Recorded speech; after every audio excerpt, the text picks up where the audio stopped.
Mi madre llamó tras la boda: no pagaremos la cirugía de tu esposo, no es de nuestra sangre.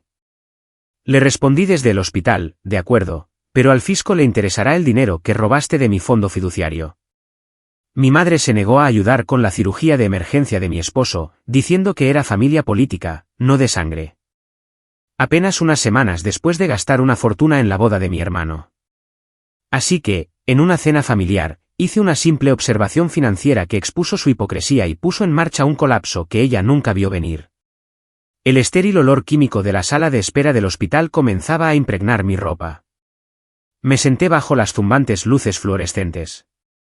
Tenía las manos tan apretadas que mis nudillos estaban blancos. Mi esposo, Mateo, estaba en cirugía. Se suponía que era una simple apendicectomía, un procedimiento de rutina. Pero no lo fue. El cirujano había salido hace una hora, con el rostro sombrío, para explicar que encontraron complicaciones extensas. Un absceso se había roto. Estaba séptico. Las palabras emergencia, complejo y crítico resonaban en el silencio de mi mente. Llevaba 36 horas sin dormir, todo mi cuerpo vibrando con un cóctel tóxico de cafeína y terror. Mi trabajo como analista financiera significaba que era buena calculando riesgos. Pero esto no era una hoja de cálculo. Este era el hombre que amaba. Mi teléfono vibró en el asiento de plástico a mi lado.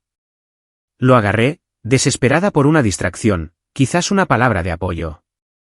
Era un mensaje de grupo de mi madre, Isabel. Mi pulgar tropezó con la pantalla, abriéndolo a una serie de fotos. Mi hermano, Diego, y su nueva esposa posaban en un balcón con vistas al océano. Las fotos eran profesionales, relucientes con un brillo post-luna de miel. Luego llegaron los mensajes de mamá. ¿No es esto simplemente perfecto? Diego dice que el resort de 5 estrellas en Bali es todo lo que le prometí que sería. Todo pagado, por supuesto. Se lo merece. Otra foto llegó. Esta era de un recibo por un par de relojes de diseño.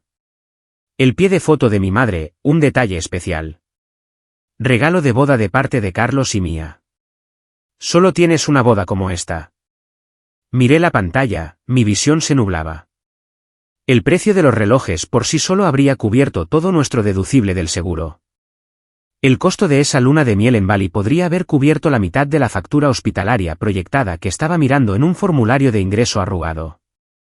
Hace solo 3 semanas, mis padres, Carlos e Isabel, le habían organizado a Diego una boda que costó más que mi casa. Habían traído orquídeas de Hawái, contratado a un chef famoso y presumido ante todos sobre la celebración sin escatimar en gastos para su precioso hijo. Mientras tanto, yo estaba aquí, en la sala de espera de un hospital público, tratando de averiguar si el seguro de Mateo cubriría una segunda operación más compleja. Un nudo frío y duro de pavor se formaba en mi estómago, aparte del miedo por la vida de Mateo. Era un pavor financiero, una nauseabunda comprensión de que estábamos solos.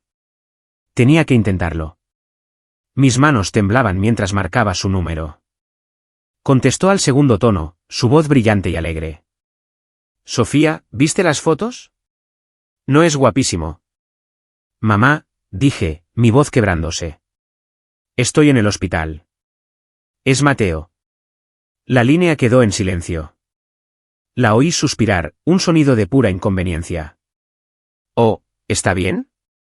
Se lastimó la espalda otra vez en esa obra de construcción desordenada. Mateo era arquitecto, no un jornalero. Pero mi madre siempre se refería a su trabajo con desdén. No, mamá.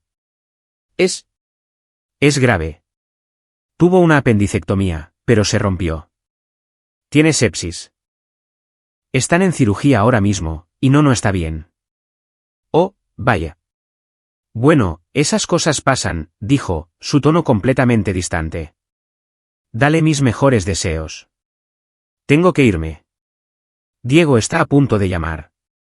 Mamá, espera, la interrumpí, la palabra desgarrándose de mi garganta. Necesito ayuda. El seguro no va a cubrir todo esto.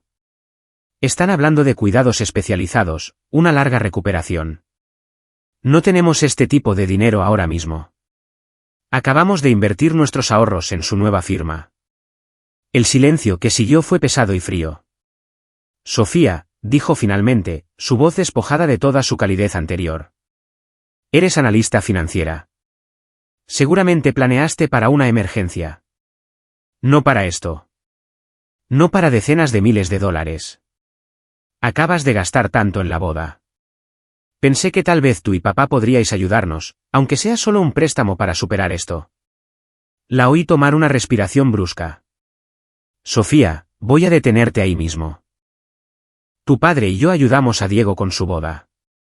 Esa es una celebración familiar, un hito alegre. ¿Esto? Esto es un asunto médico privado. Mateo es tu esposo. Es familia política, no de sangre. Es tu responsabilidad, no la nuestra. Las palabras me golpearon con la fuerza de un golpe físico. No de sangre. Es tu yerno, susurré, sintiendo ceniza en la boca. Es familia. No es lo mismo, y lo sabes. Tenemos que proteger los activos de nuestra familia para nuestra familia. Diego tendrá hijos, y tenemos que pensar en el futuro. Lo siento, Sofía, pero nuestras manos están atadas. La línea hizo clic. Había colgado. Me quedé allí, con el teléfono pegado a la oreja, escuchando el tono demarcado. El zumbido de las luces sobre mí pareció aumentar hasta convertirse en un rugido ensordecedor. En ese momento, mirando la foto de la luna de miel de 5 estrellas de mi hermano, una claridad fría y silenciosa se apoderó de mí. El miedo por Mateo seguía allí, un fuego furioso en mi pecho. Pero a su lado, una nueva y más dura emoción se estaba forjando. Determinación. Mi madre acababa de trazar una línea en la arena, separando la sangre de la familia. No tenía idea de que yo, su hija, la analista financiera que manejaba sus propios números, también tenía acceso a los de ellos. La traición era peor que el abandono financiero. Era el desprecio casual y cruel del hombre que amaba. Las siguientes 48 horas fueron un borrón de olores antisépticos, conversaciones en voz baja con los médicos y el pitido rítmico de las máquinas.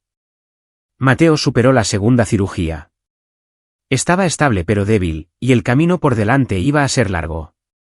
El cirujano explicó que la sepsis había hecho más daño de lo que pensaban. Estaría sin trabajar durante meses, no semanas. Como arquitecto que acababa de lanzar su propia pequeña firma, si no trabajaba, no había ingresos. El peso financiero se posó sobre mis hombros, pesado como una manta de plomo. Finalmente salí del hospital para ir a casa, ducharme y coger mi portátil. Necesitaba empezar a mover dinero, liquidar los pocos activos que teníamos y solicitar un préstamo médico de alto interés. Al entrar en nuestro silencioso y vacío apartamento, el silencio era abrumador. Vi la mesa de dibujo de Mateo junto a la ventana, un plano a medio terminar sujeto a ella. Tracé las líneas del diseño con mi dedo, una ola de ira tan potente que me mareó. Mi teléfono sonó. Era mi padre, Carlos. Una pequeña e ingenua parte de mí parpadeó con esperanza.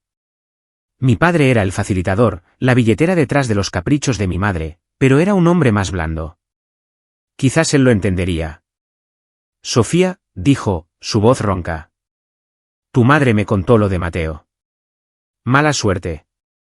Hola, papá. Sí, ha sido. Ha sido duro. Escucha, cariño. Sé que llamaste a tu madre por... Bueno, por dinero. Se aclaró la garganta, un sonido que reconocí. Este era el discurso que mi madre le había dado. Simplemente no podemos, Sofía. Estamos sobrecargados. La boda, el nuevo proyecto empresarial de Diego. Todo suma. Estamos secos. ¿Secos? La empresa de construcción de mi padre acababa de conseguir el contrato de la nueva biblioteca de la ciudad, un acuerdo valorado en millones. La mentira era tan perezosa, tan insultante, que me dejó sin aliento. Secos, repetí, mi voz plana. Así es. Así que tendrás que ser ingeniosa. Eres lista, Sofía. Lo resolverás. Intentaba sonar alentador, como un padre enseñando a su hija a montar en bicicleta. Claro, dije. La línea estaba clara. El muro estaba levantado. Entiendo. Gracias por llamar, papá. Colgué y abrí mi portátil. No era solo una analista financiera. Durante los últimos 5 años, a petición de mi padre, yo había sido quien gestionaba la cartera de inversiones personales de mis padres.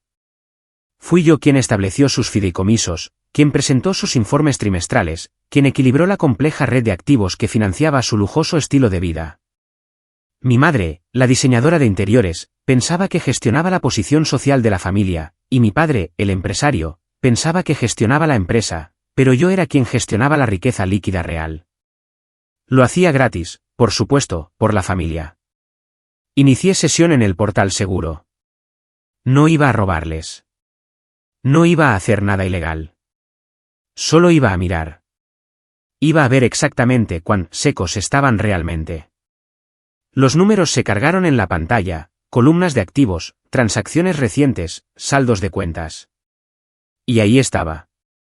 La boda, las transferencias bancarias a los proveedores, el resort en Bali, el cargo de la joyería de alta gama. Todo estaba allí, una suma asombrosa. Pero eso no fue lo que me llamó la atención. Fue un concepto diferente, una transferencia recurrente, una que yo misma había configurado años atrás, pero que había olvidado. Un depósito mensual en una cuenta de fideicomiso, una cuenta que no había mirado en años. Una cuenta que de repente me di cuenta de que tenía mi nombre. Hice clic para abrirla. El saldo era significativo. Era un fideicomiso que mi abuelo había establecido para Diego y para mí, que se pagaría en sus 70 cumpleaños. Pero mi padre, en un momento de rara previsión después de que su negocio despegara, había comenzado a financiarlo agresivamente como una forma de planificación de legado, un paraíso fiscal en realidad. Yo había configurado las transferencias automáticas desde su cuenta de negocios a este fideicomiso y lo había olvidado. Pero ellos no. Mis ojos escanearon el historial de transacciones. Vi los depósitos mensuales automáticos. Pero luego vi algo más, algo reciente. Un retiro. Un retiro muy grande. Tenía fecha de justo 2 días antes de la boda de Diego. Una sensación fría y hormigueante comenzó en mis dedos y se extendió por mis brazos. El fideicomiso estaba estructurado para requerir 2 firmas para cualquier retiro anticipado, el fiduciario, mi padre, y la beneficiaria, yo. Nunca había firmado nada. Miré más de cerca. Se adjuntó una copia escaneada del formulario de retiro. Allí estaba la firma de mi padre, y junto a ella, una falsificación de la mía. Era buena, pero no era la mía. El bucle de la S era demasiado redondo. No solo se habían negado a ayudarme. Me habían robado. Me recliné en mi silla. El olor estéril del hospital todavía pegado a mí. La traición era tan completa, tan audaz, que era casi impresionante. Las palabras de mi madre resonaron en mi cabeza. Es familia política, no de sangre. Habían olvidado una cosa crucial. Yo era de sangre. Y yo era la que sabía dónde estaba enterrado cada centavo. Mi madre, Isabel, siempre vivió según un código simple: la apariencia es la realidad. La casa de nuestra infancia no era solo una casa, era una pieza de portafolio para su negocio de diseño de interiores. Un negocio que, hasta donde yo podía ver, consistía en redecorar interminablemente su propia casa y la oficina de mi padre. Era una mujer construida de ángulos agudos y perfume caro. Su amabilidad estaba reservada exclusivamente para aquellos que podían elevar su posición social. Yo era una decepción en ese sentido. Era tranquila, buena con los números y no tenía interés en su mundo de galas benéficas y políticas de club de campo. Fui a una universidad estatal, obtuve un título práctico y me casé con un hombre que trabajaba con sus manos. Mateo, un arquitecto con amor por el diseño sostenible y el serrín, era todo lo que ella no era. Genuino, humilde y poco impresionado por la riqueza. Ella lo despreciaba por ello. Diego, sin embargo, era su obra maestra. Era 2 años más joven, encantador sin esfuerzo y tenía los gustos caros de su madre. Se había deslizado por una universidad privada a costa de mi padre. Y su carrera empresarial era una serie de startups fallidas, cada una financiada silenciosamente por un préstamo de mi padre, Carlos. Diego era el accesorio perfecto de mi madre. Daba la talla. Decía las cosas correctas. Y reflejaba su familia perfecta al mundo. Toda mi vida, yo había sido la que se sacrificaba. Era la responsable.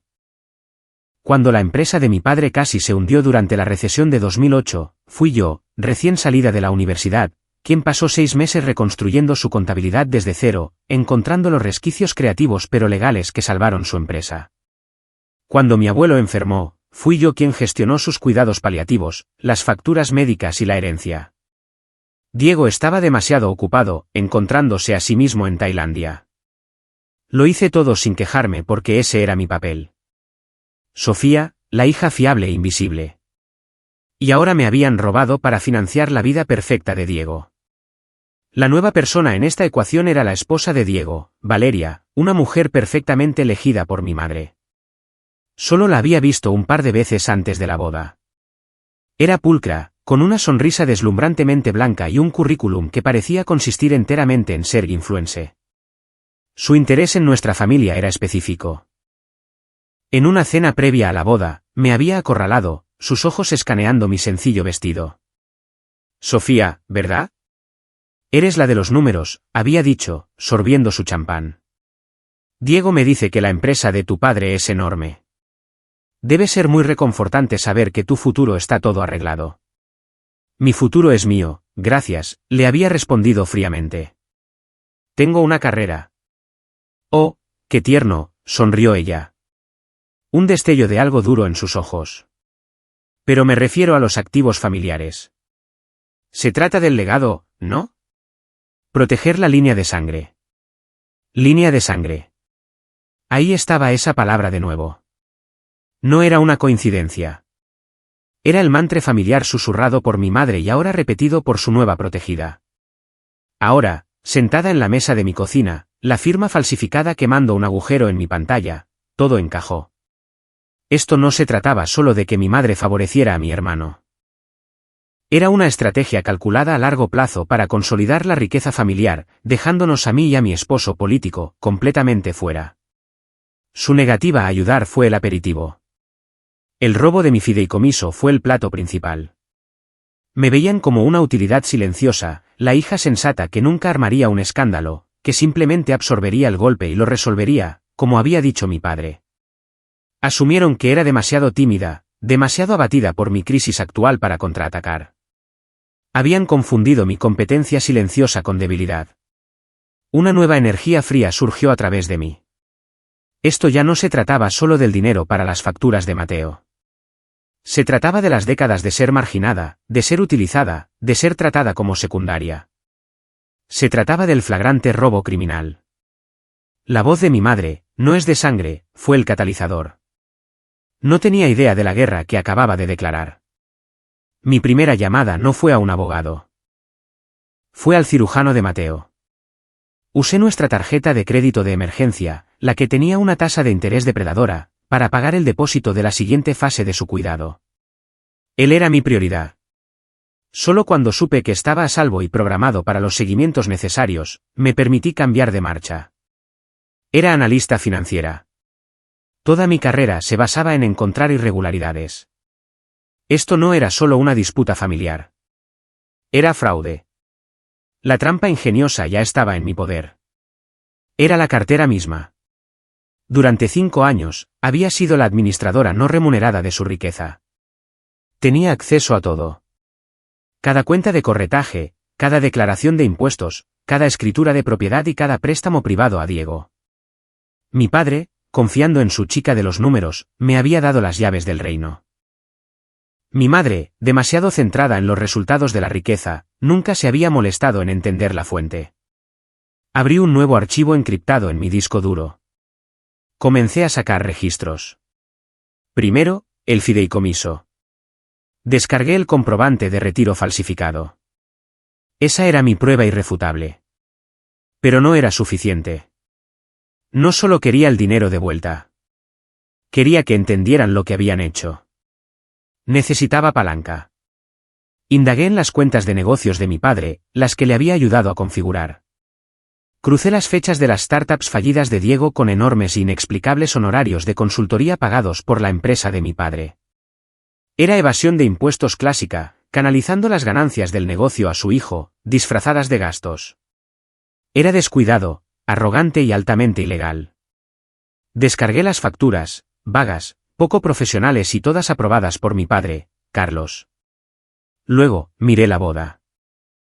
Mi madre se había jactado de que todo estaba pagado. Una mentira. Encontré los acuerdos de préstamo. Mi padre había tomado un préstamo empresarial masivo garantizado con el equipo de la compañía para pagar las orquídeas y el chef famoso. Estaba arriesgando el sustento de sus empleados por la fiesta de mi hermano. Cuanto más cavaba, más me enfadaba. Los activos familiares, que mi madre estaba tan ansiosa por proteger para su línea de sangre, eran un castillo de naipes construido sobre mi trabajo no remunerado, mi fondo fiduciario robado y las prácticas comerciales imprudentes de mi padre. Compilé todo en una carpeta ordenada y protegida con contraseña. Tenía la firma falsificada. Tenía la prueba de evasión de impuestos. Tenía los detalles del irresponsable préstamo empresarial. Luego contraté a un contador forense, un viejo colega en quien confiaba implícitamente. No le conté toda la historia, solo que estaba manejando una auditoría interna hostil para un cliente y necesitaba una opinión de terceros sobre una firma específica y una serie de transacciones. Sofía, me llamó 2 días después, su voz puramente profesional. Esto es un desastre.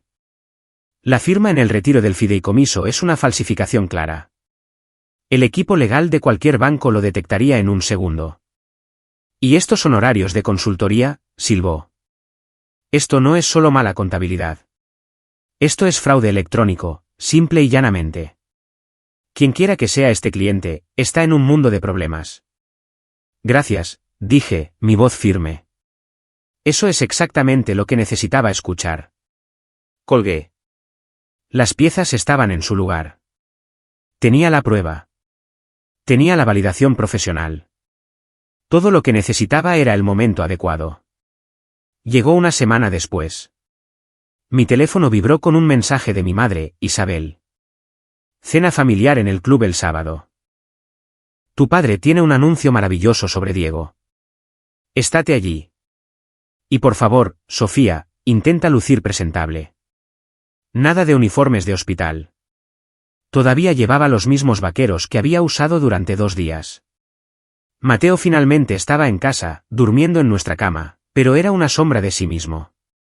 Las facturas médicas estaban apiladas sobre la mesa, una montaña de papel blanco que representaba mis miedos más profundos. Miré el mensaje, un anuncio maravilloso sobre Diego. Iban a celebrarlo, probablemente anunciar otra ayuda mientras yo me ahogaba. Respondí con un simple mensaje. Estaremos allí. Yo también tengo algo que discutir. El comedor del club de campo era el campo de batalla favorito de mi madre. Todo eran alfombras beige, cubiertos pesados y susurros juiciosos. Era donde se sentía más poderosa. Mi padre, Carlos, se sentó a la cabeza de la mesa, radiante. Mi madre, Isabel, estaba sentada a su derecha, con un vestido de seda que probablemente costó más que nuestra hipoteca mensual. Y luego estaban Diego y su nueva esposa, Valeria, resplandecientes, bronceados e insufribles. Yo, por otro lado, no había dormido. Había pasado la semana haciendo malabares con mi trabajo, la recuperación de Mateo y mi investigación. No me había molestado en maquillarme y llevaba un simple traje pantalón negro. Sabía que mi apariencia era un acto silencioso de desafío contra la orden presentable de mi madre. Sofía, lo lograste, dijo mi madre, su sonrisa tensa mientras me daba un beso al aire cerca de mi mejilla. ¿Cómo está Mateo?, dijo su nombre como si fuera una palabra desagradable. Se está recuperando lentamente, dije, mi voz plana. Me senté y coloqué mi bolso de trabajo grande y gastado firmemente sobre la mesa. Bueno, eso es bueno, bramó mi padre, ajeno. Ahora, a las buenas noticias. Como todos sabéis, vuestra madre y yo siempre hemos creído en Diego, y su nueva esposa ha sido una influencia maravillosa. Diego sonrió, acariciando la mano de su esposa. Diego tiene una nueva idea brillante, un negocio de importación y exportación, continuó Carlos.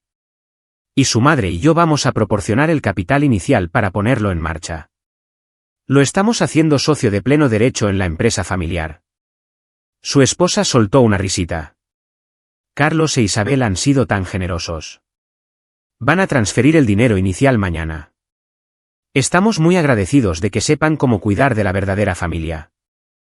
La indirecta fue tan obvia, tan venenosa que flotó en el aire. Mi madre sonrió, una mirada de satisfacción petulante. Tomé un sorbo lento de agua. Es todo un anuncio, dije, mi voz cortando la charla de celebración. ¿Un nuevo negocio? Suena caro, especialmente después de la boda, la luna de miel y los relojes. Mi padre se rió nerviosamente. Hay que gastar dinero para ganar dinero, Sofía. Tú, de todas las personas, deberías saberlo. Lo sé, dije. También sé que para gastar dinero, tienes que tener dinero.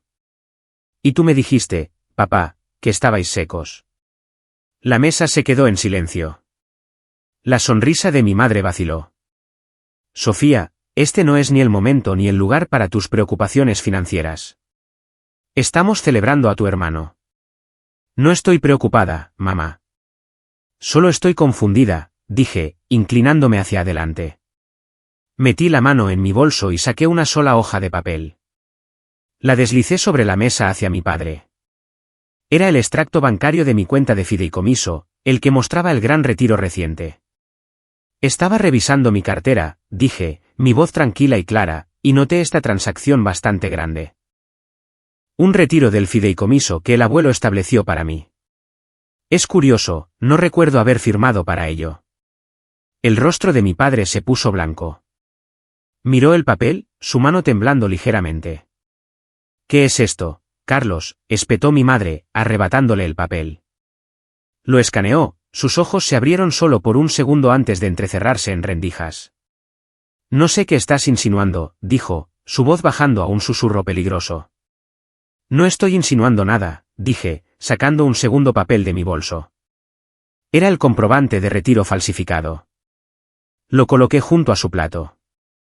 Estoy declarando un hecho. Ese es mi nombre. Esa no es mi firma. Eso es un robo. Diego, que había estado observando esto como un partido de tenis, de repente se enderezó. ¿Robo?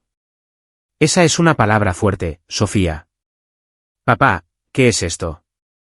Carlos, siseó mi madre, sus ojos clavados en su marido. Mi padre se desmoronó. No podía mirarme a los ojos. ¿Fue? Fue para la boda, Sofía, tartamudeó. Nos faltaba para el depósito del lugar.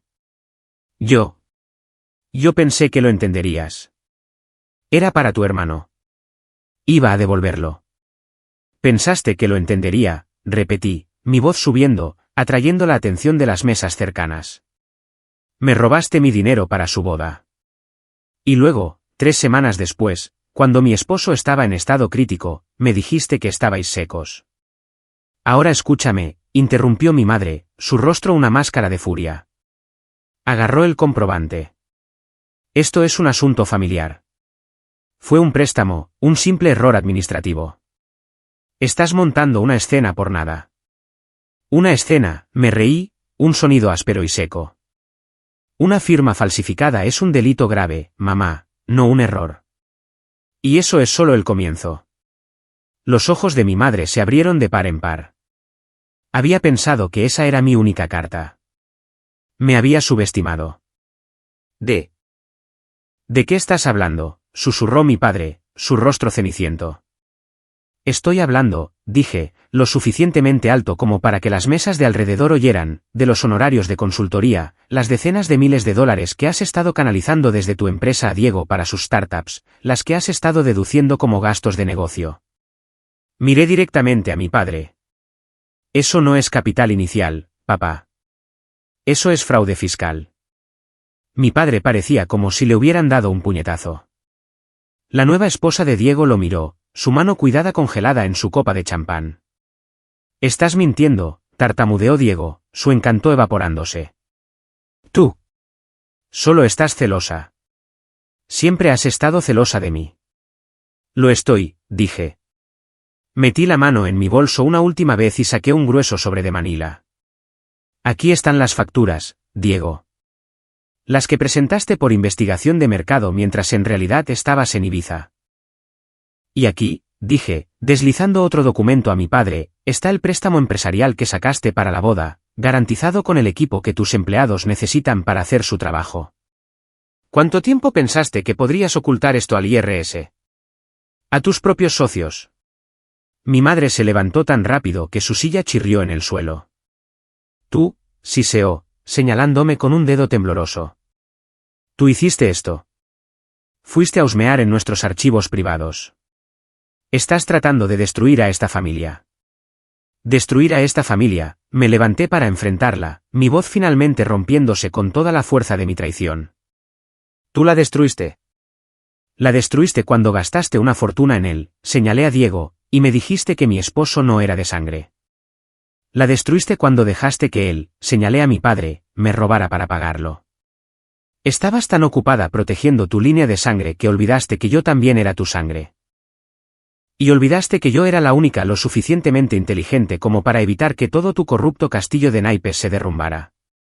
Todo el restaurante estaba en silencio. Mi padre estaba sin palabras. Diego parecía físicamente enfermo. Mi madre me miró, su rostro contorsionado con un odio que nunca había visto. Te arrepentirás de esto, Sofía. Estás fuera. Se acabó. No verás otro centavo de esta familia nunca más.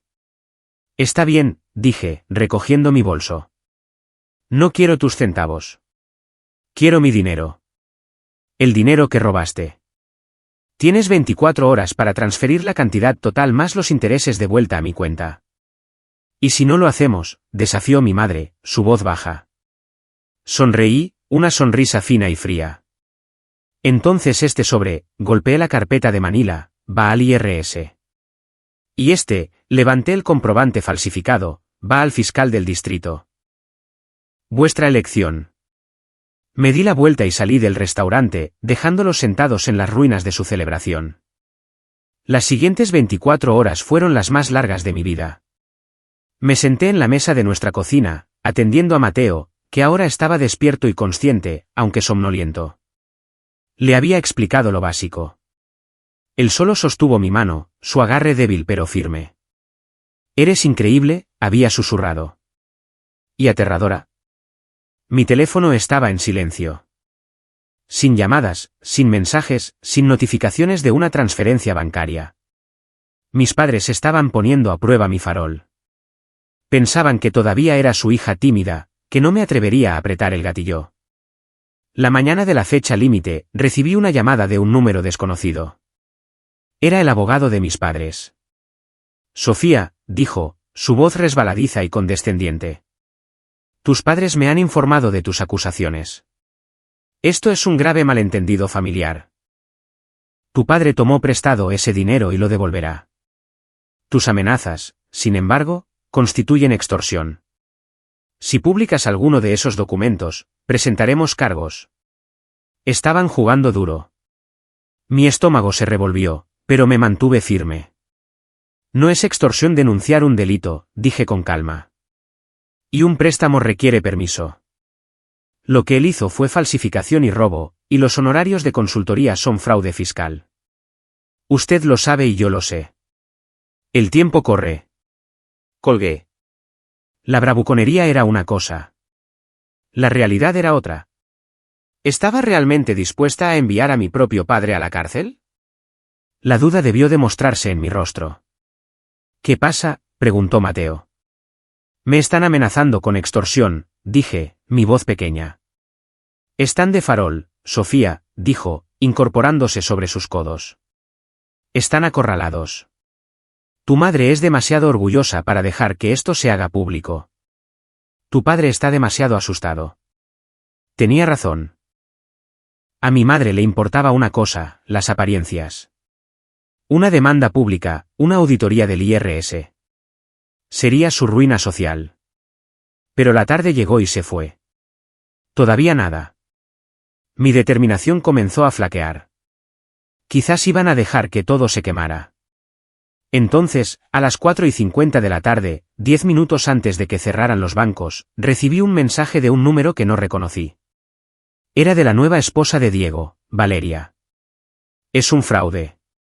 La empresa de tu padre es un desastre. Me mintió. Dijo que Diego era un socio, no un parásito. Lo voy a dejar. Tengo copias de otras facturas. Las de antes de que yo apareciera. Ha estado haciendo esto durante años. ¿Las quieres? Mi corazón martilleaba en mi pecho. Esto era lo único con lo que no había contado. La protegida volviéndose en su contra. No era leal a la línea de sangre. Era leal al resultado final. Y acababa de darse cuenta de que el resultado final estaba vacío. Sí, respondí en un mensaje. Minutos después, mi correo electrónico sonó. Era un tesoro. Facturas, extractos bancarios, incluso correos electrónicos entre Diego y mi padre discutiendo cómo ocultar los gastos. Ella había estado construyendo su propia vía de escape todo el tiempo. Esto no era solo mi padre consintiendo a su hijo. Era una conspiración entre ellos. El alcance total y sorprendente del engaño era asombroso. Habían defraudado a la compañía, y por extensión a los socios de mi padre, por cientos de miles de dólares durante una década. Mi teléfono sonó de nuevo. Esta vez era Diego. Estaba sollozando. Sofía, tienes que parar. ¿Me va a dejar? ¿Ella? Ella dijo que vas a ir a la policía. No puedes. Fue todo idea de papá. Él me dijo que lo hiciera. Dijo que era contabilidad creativa. ¿Te dijo que falsificaras mi firma? Pregunté, mi voz fría como el hielo. No, eso. Eso fue mamá, gimió. El depósito del lugar vencía. Mamá encontró los documentos del fideicomiso en tu antiguo escritorio. Dijo que se lo debías a la familia. Dijo que ni siquiera te darías cuenta. La pieza final. Mi madre, Isabel. Ella fue la arquitecta de todo. Mi padre era la mano, pero ella era el cerebro.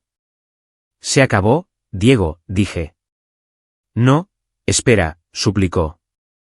Te daré el dinero de mi boda, el dinero para el nuevo negocio. Está todo en mi cuenta. Carlos acaba de transferirlo. Te lo daré todo. Solo no se lo digas al IRS. Por favor, Sofía, no arruines mi vida. La desesperación era patética. Estaba dispuesto a vender a nuestros padres para salvarse a sí mismo. No es suficiente, dije. El dinero que tienes no es el dinero que robasteis. Colgué y miré a Mateo. Sus ojos estaban muy abiertos. ¿Ella? Ella fue la que lo hizo, susurré. Mi madre. La traición era tan profunda, tan completa. Sentí como si me estuviera cayendo. Pero mientras miraba las nuevas pruebas en mi pantalla, no me sentí débil. Me sentí fría. Me sentí fuerte. Esto ya no era una disputa familiar. Esto era un caso criminal. Y yo tenía todas las pruebas. El enfrentamiento se fijó para el domingo, no en el club, sino en la casa de mis padres, el santuario interior de mi madre. Ella había llamado, su voz desprovista de toda emoción, y dijo, trae tus archivos. Arreglaremos esto como familia. Era una trampa. Lo sabía. Iba a intentar intimidarme, a hacerme sentir culpable, a destruir las pruebas. Lo que no sabía era que no iba a ir sola. Llegué a las 2 de la tarde, entré en la inmaculada sala de estar, esa en la que nunca me permitieron jugar de niña. Mi madre, Isabel, estaba sentada en su sofá blanco, perfectamente serena. Mi padre, Carlos, estaba de pie junto a la chimenea, con aspecto demacrado.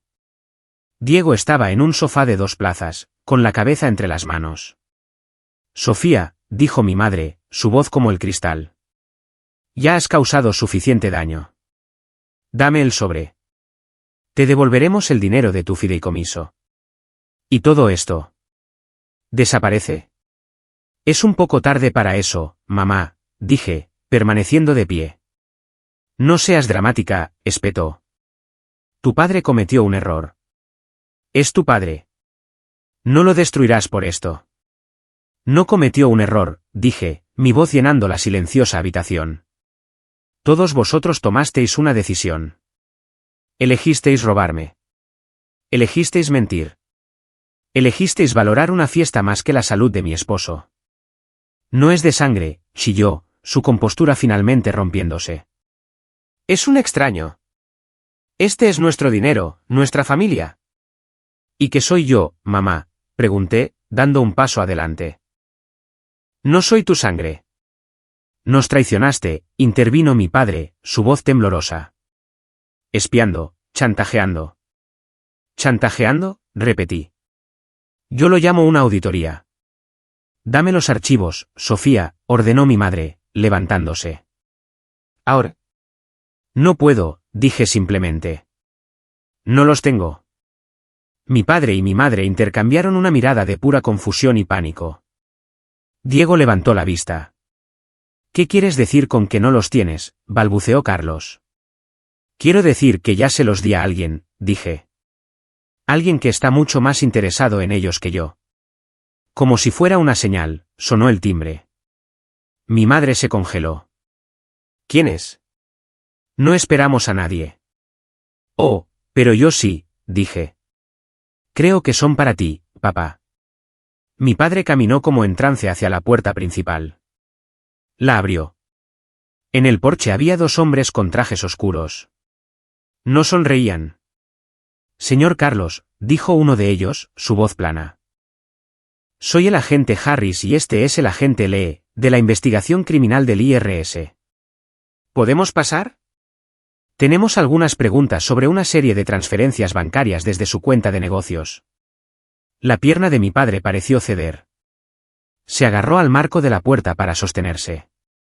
Mi madre emitió un sonido, un jadeo agudo y estrangulado. Se volvió hacia mí, su rostro una máscara de incredulidad y puro odio. Tú.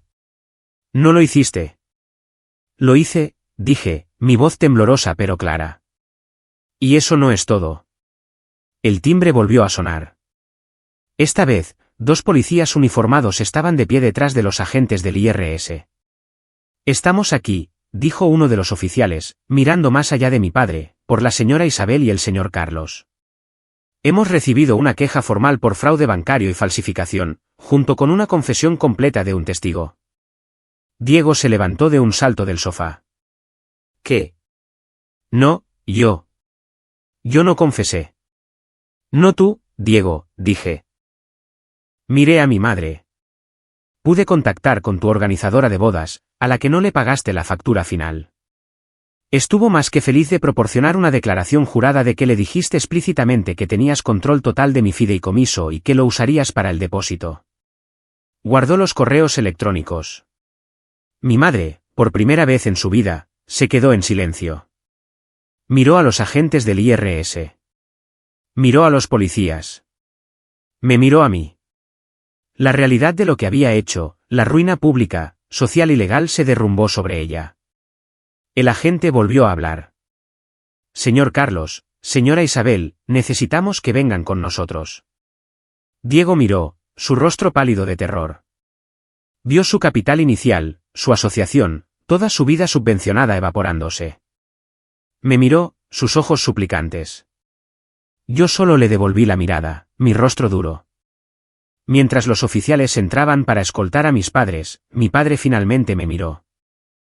No había ira, solo una mirada de profunda y patética derrota. Pero mi madre Isabel, se recompuso de nuevo. Mientras la conducían a mi lado, se detuvo. Se inclinó, su perfume inundándome. No eres hija mía, susurró, su voz llena de veneno. Tienes razón, susurré de vuelta. Soy la esposa de Mateo, y él es mi familia. Los vi salir de la casa que amaban más que a mí. El espectáculo público de su caída apenas comenzaba. El castillo de naipes se había derrumbado. Las consecuencias fueron inmediatas y catastróficas. La investigación del IRS, alimentada por las pruebas que yo y la exesposa de Diego proporcionamos, fue rápida. Descubrieron años de fraude.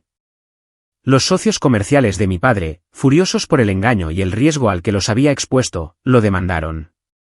La empresa fue puesta bajo administración judicial y finalmente liquidada para pagar las enormes deudas fiscales y multas. Mi padre, Carlos, a cambio de su testimonio contra mi madre, recibió una sentencia más leve, 5 años de libertad condicional y servicio comunitario. Lo perdió todo. Mi madre, Isabel, no tuvo tanta suerte. La combinación de la falsificación, el fraude electrónico y su claro papel como cerebro le valió una sentencia de 2 años de prisión. Su mundo social se desvaneció de la noche a la mañana. Sus amigas la trataron como a una paria. El día que fue sentenciada, me miró en la sala del tribunal, sus ojos vacíos. Había construido todo su mundo sobre una mentira, y la verdad le había costado todo.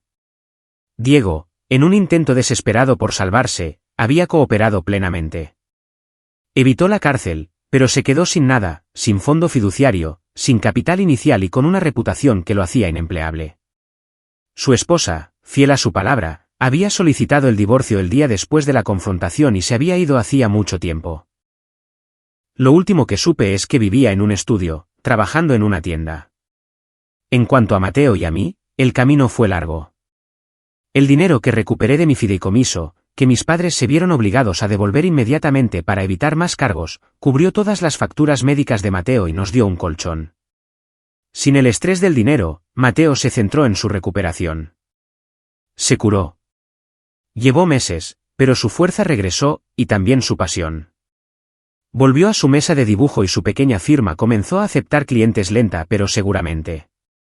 Las batallas legales fueron agotadoras, pero las superamos. Dejé mi trabajo, cansada del mundo corporativo, y comencé mi propia pequeña práctica de planificación financiera, especializándome en ayudar a personas que habían sido explotadas financieramente. Mi nombre, una vez susurrado en escándalo, se convirtió en un símbolo silencioso de resiliencia. Aproximadamente un año después de la sentencia, recibí una carta. Era de mi padre. Era corta, solo unas pocas líneas. No se disculpó por el dinero. No se disculpó por las mentiras.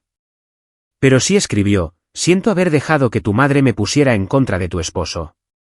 Es un buen hombre. Fuiste una buena hija. No era un perdón, y no era una reconciliación, pero era algo. Nunca le respondí. Nos mudamos de la ciudad. Compramos una pequeña casa en el campo, una con un jardín y grandes ventanales. Mateo diseñó un hermoso estudio para él en la parte de atrás. Nuestras vidas se volvieron tranquilas, definidas no por la riqueza o las apariencias, sino por el simple y constante acto de elegirnos el uno al otro cada día. A veces pienso en esa noche en el club de campo, la sensación del sobre de Manila en mi bolso. Había entrado queriendo justicia para mi esposo.